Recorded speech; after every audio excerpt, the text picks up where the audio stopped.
আজকের প্রশ্ন √2n = 64 হলে n = কত।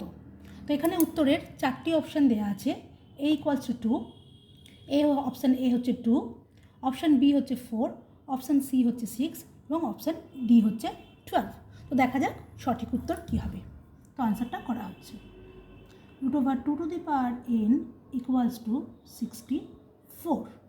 তাহলে আমরা বোথ সাইড স্কোয়ার করে আমরা লিখতে পারি or 2n = 64 স্কোয়ার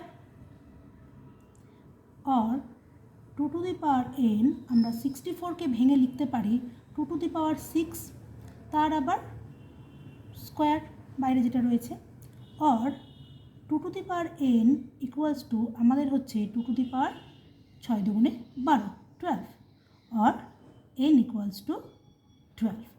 তাহলে আমরা সঠিক উত্তর পেয়ে গেলাম n =